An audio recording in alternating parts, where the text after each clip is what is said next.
आप देख रहे हैं मिल्लत 24 न्यूज़, यही सच है। अस्सलाम वालेकुम नजरीन, आप देख रहे हैं मिल्लत 24 न्यूज़।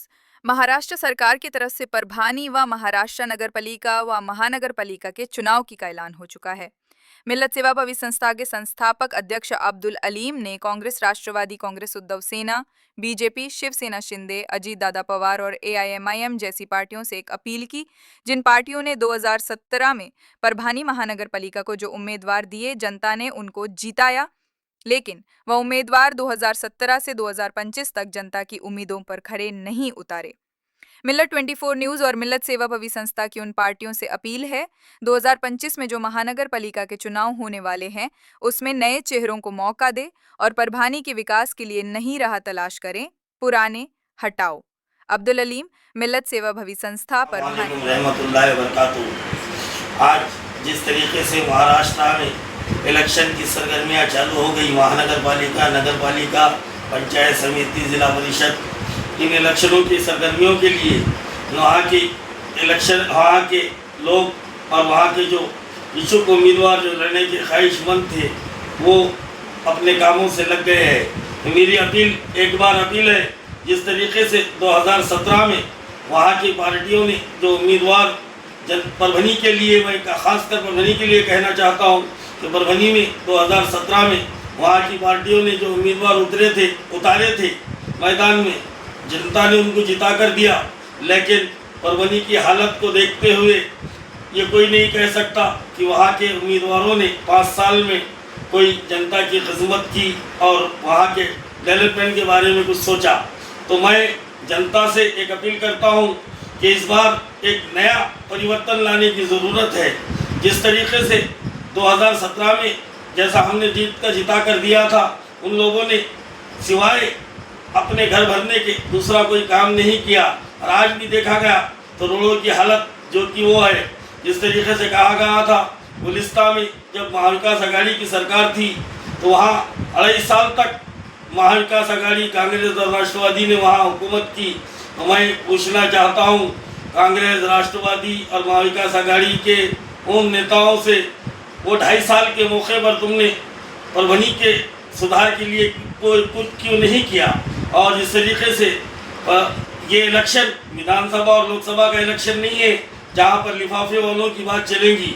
जिस तरीके से महाराष्ट्र में एक बड़े नेता ने यहाँ के लिफाफे लेने वालों के बारे में कहा था, तो लिफाफे लेने वालों से मैं कहना चाहता हूँ कि जो लिफाफों पे ज़िंदगी गुजारते हैं, महानगर पालिका में लिफाफे लेकर अगर तुम जनता के सामने आएंगे तो जनता तुम्हें माफ़ नहीं करेगी और तुम्हें धुतकारेगी।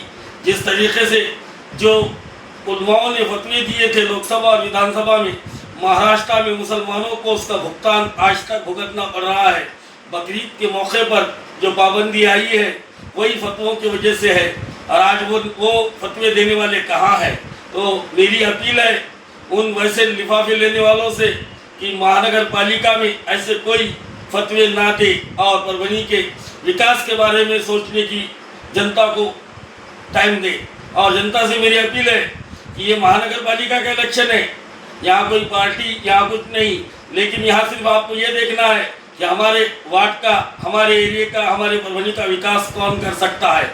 हमने गुलिस्तान में देखा कि मैं जमजम कॉलोनी की ही बात आपसे लेता हूँ कि जमजम कॉलोनी में गुलिस्तान 7-8 साल से मैं देख रहा हूँ कि कुछ वहाँ के नेता, वहाँ के आमदार, खासदार को लाकर 50 और 60 रुपए की साड़ी बांट कर मुसलमानों को जमा करके उनको साड़ियाँ बांट कर उन आमदार और खासदार की वाहवाही कर रहे हैं। तो उन आमदार और खासदारों से मेरा सवाल है और जनता से और उन नेताओं से भी मेरा सवाल है जो 550 रुपये की साड़ी में मुसलमानों को नीचे गिराकर बताने वालों से, तुमने जिस तरीके से उन आमदारों को अपने हल्के में लाया, तो वहाँ के विकास के लिए उनको क्यों नहीं कहा? आज जमजम कॉलोनी का ही देख लीजिए, वहाँ की जनता 20 साल से गुर्बत की ज़िंदगी में जी रहे हैं।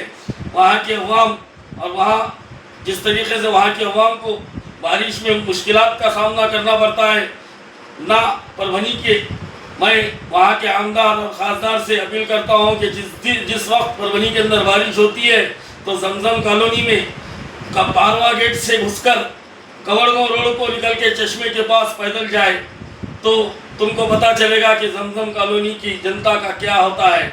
मैं फिर एक बार अपील करता हूँ जनता से भी और वहाँ के उम्मीदवारों से भी कि ऐसे जो पार्टियों ने आज तक जनता के बारे में नहीं सोचा, ऐसे पार्टियों को नज़रअंदाज करे। और जिस तरीके से मैं कांग्रेस और राष्ट्रवादी और उद्धव ठाकरे की पार्टी से कहना चाहता हूं कि तुम जिस तरीके से परभनी और महाराष्ट्र के अवाम को जो धोखा देते आए हैं, तुमने 2.5 साल तक तुम्हारे पास हुकूमत थी, क्यों नहीं वहाँ के डेवलपमेंट किए। और परभनी दरगाह रोड, जमजम कॉलोनी, खैदराबाद प्लाट, परसावत नगर, अजीजिया नगर, वहाँ की हालत क्या है।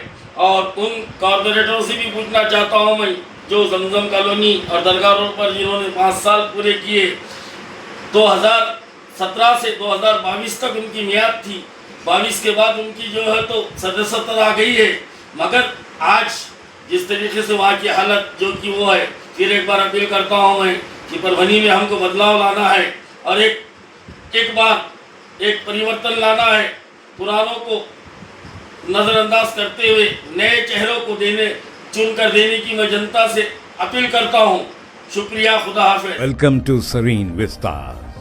पियर्स कंस्ट्रक्शंस पेश करते हैं शहर हैदराबाद के सरसब्ज व शादाब इलाके आराम घर में जदीद तर्ज जिंदगी की तमाम जरूरियात के साथ आरास्ता बावकार प्रोजेक्ट सरीन विस्तार्स। सरीन विस्तार्स का तामीरी काम तेजी से जारी है।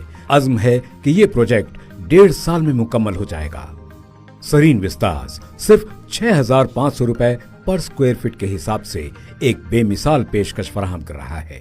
मजीद मालूमात और प्रोजेक्ट विजिट के लिए आज ही हमसे राब्ता कीजिए।